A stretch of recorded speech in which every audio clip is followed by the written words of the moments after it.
Fear is subjective and furthermore personal. What I find scary might not affect you the same way as it affects me. That being said, Silent Hill 2 does not give a shit about any of that. This game is terrifying. The OG Silent Hill 2 always gave me an uneasy feeling in my belly. At times during my first playthrough, I could only play about 30 to 45 minutes at a time.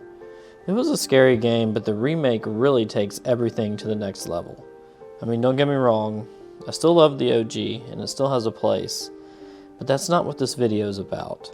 This video is about how Blooper Team defied the odds and proved everybody wrong by creating one of the scariest games I've ever played. Let's start with the atmosphere and how Silent Hill has never looked better.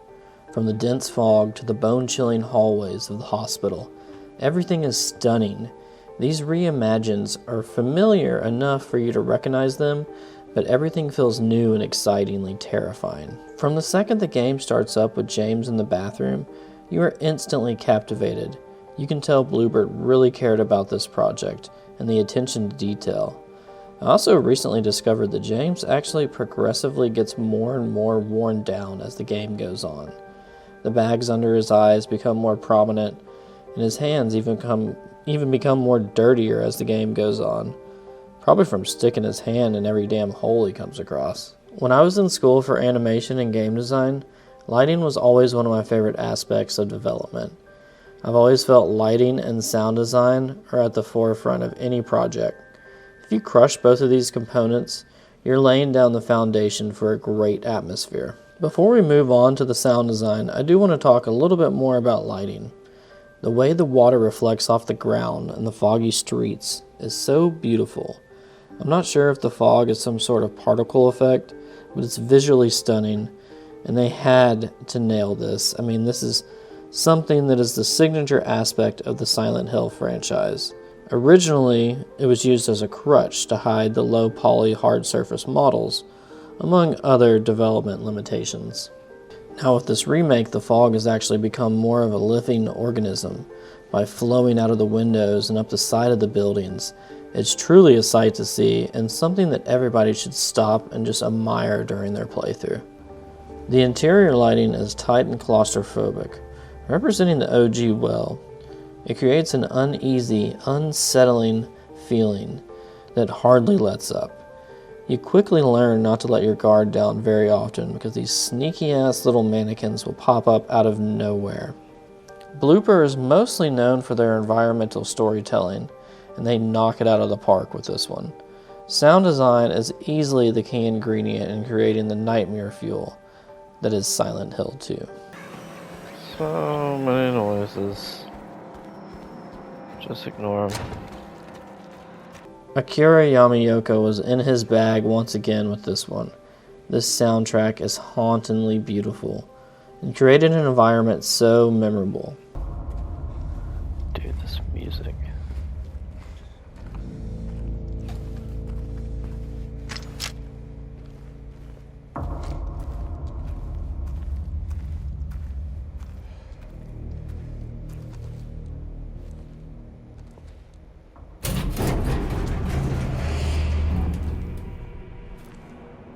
It has this ability to take you on a roller coaster ride filled with everything from tension and dread. Run!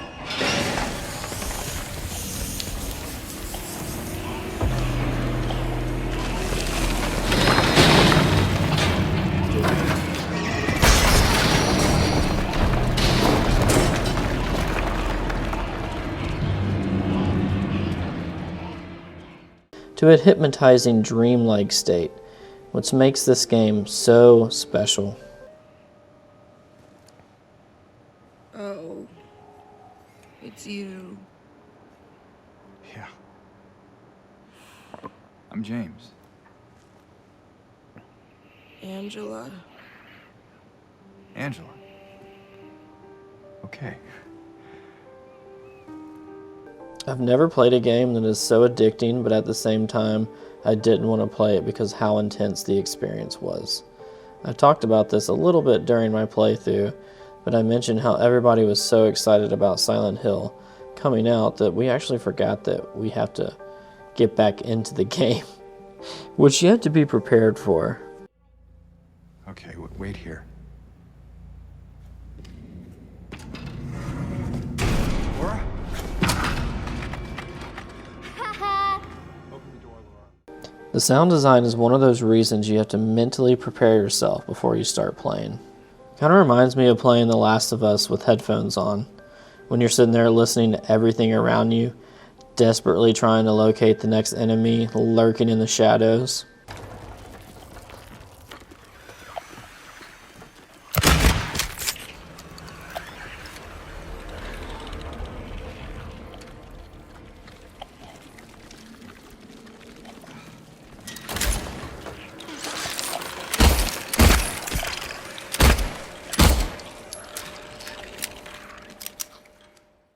Akira Yamaoka has once again created a masterpiece.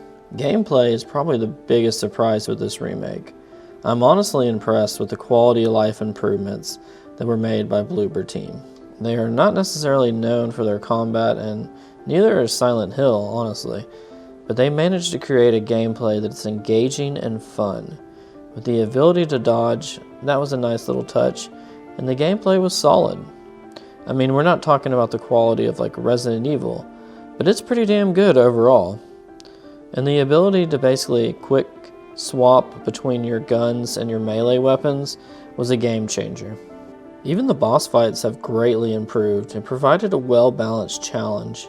Your basic enemies like the mannequins and nurses also put up a fight and surround you at times.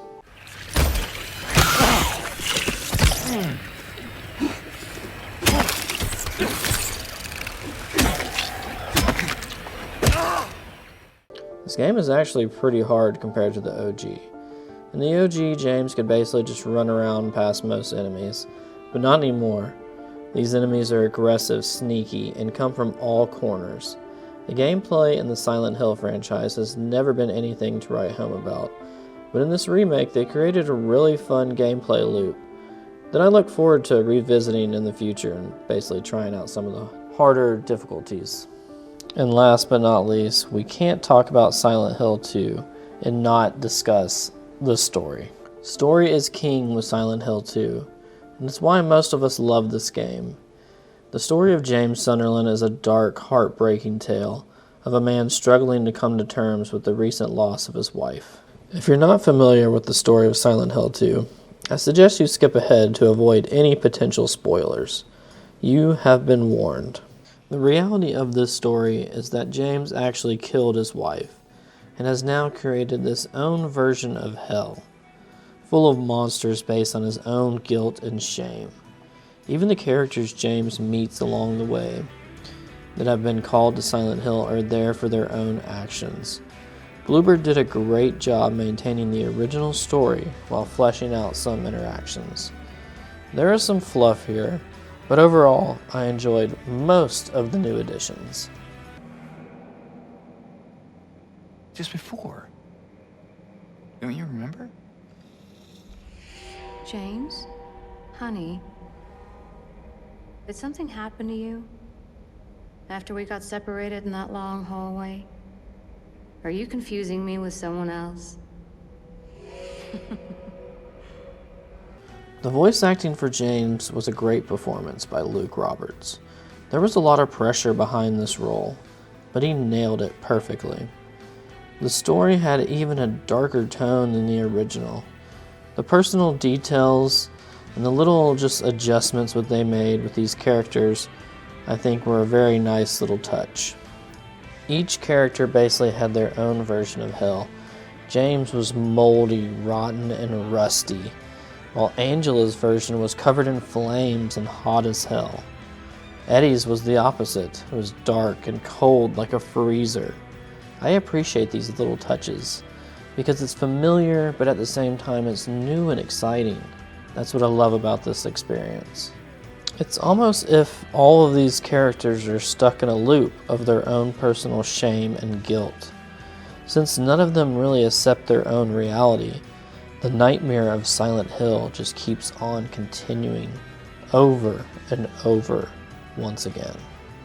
I highly recommend Silent Hill 2 for anyone who enjoys the OG, or really anyone that hasn't even played any of the games. I think this would be a great starting point for you. Just know what you're getting yourself into, and stick with it when it gets difficult. You will be scared, you will be challenged and stressed at times, but it's one of the greatest rides you can ever go on, and it's a story that you'll never forget.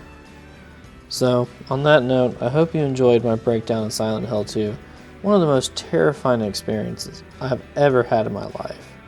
Make sure to give this video a like, share it with a friend, and consider subscribing for more videos like this. Until next time, stay blessed, my friends.